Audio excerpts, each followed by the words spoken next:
today. So my first event was actually at the Young Women's Leadership Summit back in 2018. And I thank you. This organization has been incredibly important to fighting for the youth of this nation. When I had the choice, and mind you, I had planned on going to medical school, I was going to go out there, rejoin the military, and find a way to give back to my community that way. But when Charlie Kirk called me in August of 2018 and said, Anna, we need your help, I really had a decision to make. Was I going to stay and fight and get engaged in the conversation, or was I going to leave to go to medical school? And I really chose to stay because I realized the fight that we as a nation are currently facing. I saw that they were increasingly telling my generation, younger generations, that socialism was a good thing and that it hadn't been done correctly yet. I increasingly heard that it was wrong for women to be pro-life, that we shouldn't have our Second Amendment, that the founding fathers of the United States were racist. I did not agree with those things.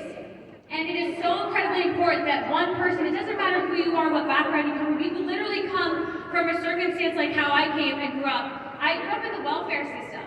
I had a very young single mom who had me. My father was in and out of prison. He struggled with a methamphetamine addiction. And yet all of those things I realized because I was born in one of the greatest countries in the world, the United States, were only a part of my story but would not hold me back. Thank you. I joined the military. It's where I met my husband, Andy, who in 2014 was shot in Afghanistan. He received a Bronze Star and a Purple Heart, but he kept deploying because he also loves his nation.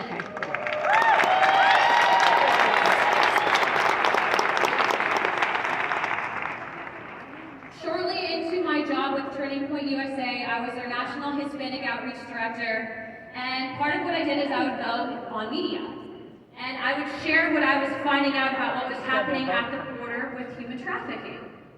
And yet people online, largely, were calling me a conspiracy theorist. They were saying that I was a coconut, that I was whitewashed, that I wasn't Hispanic enough, because I was not regurgitating the lies that the left was putting out there about immigration. Yeah, for those, just real quick, a show of hands, who here has been called a race traitor or a coconut because you're a minority that embraces conservative values? Okay, good for you guys, because those people that call you those names, they're uninformed. They don't know what's happening in our country, and the leftist media wants to use people like that to keep your voices from speaking the truth. The truth, and this is something that I know now more than ever, is one of the most powerful forms of cleaning up what's happening in this country. I'm seeing it all the time, and I'm learning very quickly, especially being in Washington, that sometimes they don't want you to speak the truth. But I didn't get elected to lie to the American people.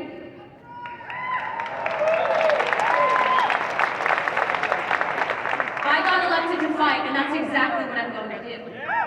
Thank you. So as I continued to put out there what was happening, the fact that Hispanic women and children are the largest targeted demographic in human trafficking, the fact that even previous to 2016, Democrats had the same viewpoints that, the left had the same viewpoints that conservatives had on immigration. What changed? Well, maybe the fact that in 2016, the largest voting minority in the country was projected to be Hispanic Americans, specifically of Mexican descent. That is exactly why they changed the national narrative. That is exactly why they started to push open borders. That is exactly why, knowing full well that there would be an issue with people being hurt on both sides, that they chose to lie to the American people. I did not want to be a part of that. There's so many great people here today. I know Anthony Cavassa is one of them. A conservative, independent journalist, Drew Hernandez, who's now with Turning Point USA. Many of those people back then started out as grassroots activists attending these events. And those are the same people today that are leading the fight against a progressive left, especially that left that's trying to indoctrinate the now largest voting minority in the country. When I made the decision to run, it was not an easy decision to make. I had to have support from my husband, and to be honest with you, I really didn't know what would be thrown at me. What I learned is that what we have right now in our country is a tipping point. And if we do not all collectively work together, we will lose this country. And so I would argue, probably one of the crazier decisions that I've ever made in my life. I decided to run for office. Thank you. Now, as some of you might know, I did not win my first election, but I learned a lot. And what I learned is that if you fail the first time, you don't sit there and you feel bad for yourself. You get back up and you do it again. And you do it as many times as you have to until you're successful. Right. This country was not founded on those that gave up, okay? This country was founded by people that against all the odds chose to fight for something that they believe in. And that is exactly why I'm here today. I believe as a woman, a biological woman, we'll get into that in a second. As a biological woman, it is okay to protect women's sports.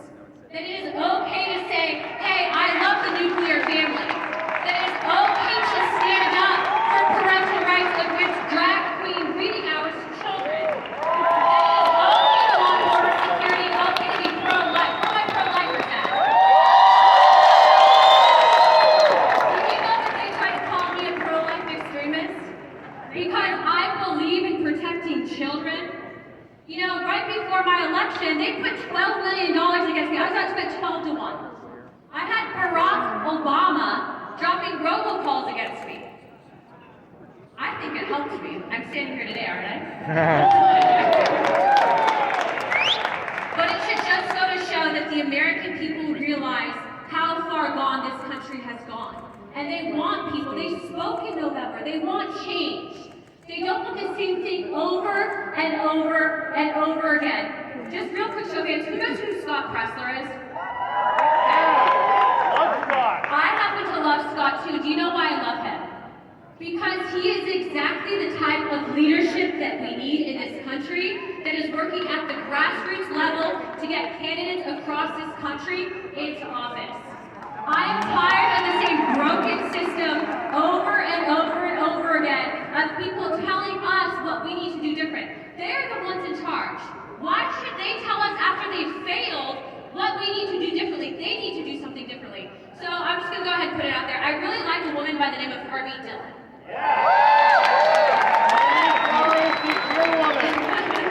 Now, this is a 501c3 event, so there's certain things I can't say. Harmeet's a great lady, and I really like Harmeet, so take that for what you will. Thank you. Now, Harmeet's a wonderful woman, and I really hope that she brings the change that we need to see in this country.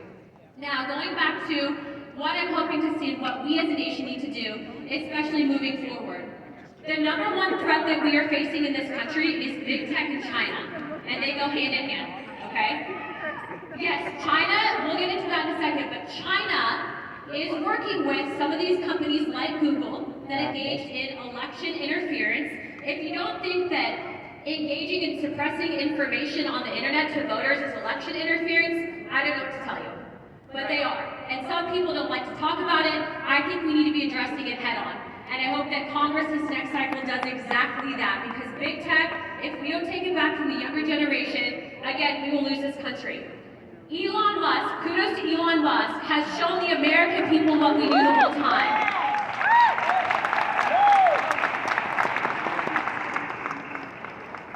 And those same companies that we are sending our defense contracts to, like Google, are helping the Communist Chinese Party engineer a social credit system. Does anyone here want to ever be in the United States that has a social credit system? No!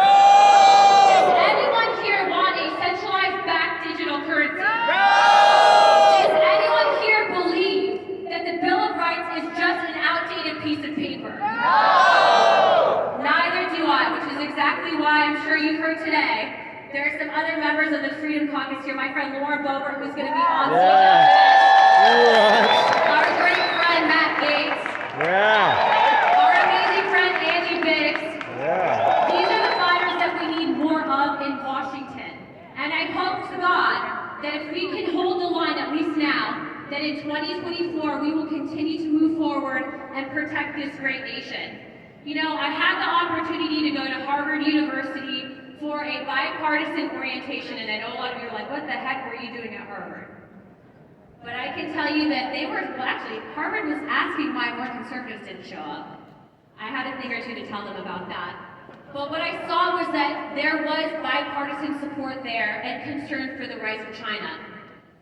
Did you know that China currently is working with a majority of our allies, a part of the United Nations, in order to undermine our efforts in regards to preserving Western culture? Say that again? Yeah, what she said. If we don't do something about it now, I fear that they will become a world superpower by 2030. By 2027, they're trying to undermine our efforts, especially in regards to being a military super force, basically. So in everything that we're doing today, I hope that the younger generation, that you guys all continue to get involved and do what you're doing exactly today. You know, someone in this room, I know for a fact, is probably going to run for office. I also know that someone here is probably going to end up going into media, that some of you guys might get involved with candidates, that some of you are parents today with your children, maybe hoping and praying that when they go to college that they don't become indoctrinated. But what I can tell you is that if you guys stay together and if you work together, that you truly will make the difference and be the change that you want to see in this country. Thank you.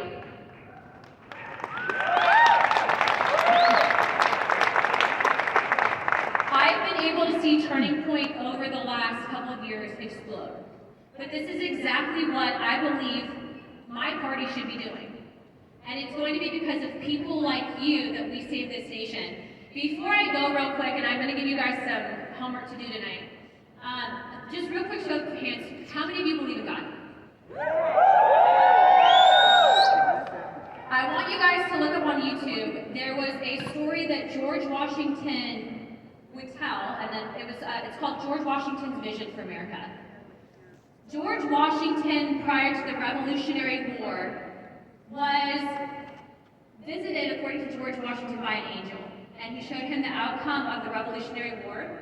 He showed him that there would be a civil war, the results of that, and that the United States would then expand from east to west and see great prosperity. But then after that, George Washington saw the last fight that the United States would face. And it would be a red plume of smoke coming from South America, but also coming from the east. Real quick, and just hearing that short information segment, how many of you believe that that red cloud is communism? I believe that too. I believe that we as a nation are seeing an effort to push global communism. That they are going to try to pit us against each other. That they are going to try to lie to the American people and use our own First Amendment against us. That there are some politicians that promise the American people one thing, and yet they're turning their backs on you every single day. That is exactly what we are up against every single day. We will continue to fight, but we need your help. This organization needs your help. People in here make friends, exchange contact information, get involved at the local level, because that is truly what makes the difference when we talk to one another. Honestly, had I not gotten involved with Turning Point, I probably wouldn't be standing here today. I could have made the easier decision, which would have been to go to medical school and just hope that someone else would have dealt with it. But instead, I chose to stay and make a difference. Thank you. And even just looking into this crowd, I could see some people here. There's David Leatherwood over here. He runs Outspoken, Brokeback Patriot. He's right here. Who else do we have? I know Jack Posobiec was here earlier today. Chandler Crump. DC Drano, typical liberal. Everyone who's here today is in the exact same situation that we were in. They chose to stay and make a difference. So I promise you guys this one thing. This next elections, or this next Congress, you guys really will see some changes made. I know that you're probably hearing a lot. You're probably hearing a lot about something called motion to vacate the chair. Okay, I'm gonna get so much heck from the media on this one. It's okay. Motion to vacate the chair is our red line. Okay? It means that we hold the speaker accountable, and we're not budging. On behalf of the American people, we are not budging. Okay? Promise you guys, we're going to take errors, but we need all of you to stand up for us. Thank you so much for coming out here today. Thank you so much for doing what you do for this country. Thank you for fighting. Thank you for bringing your families out here. North Dakota, right?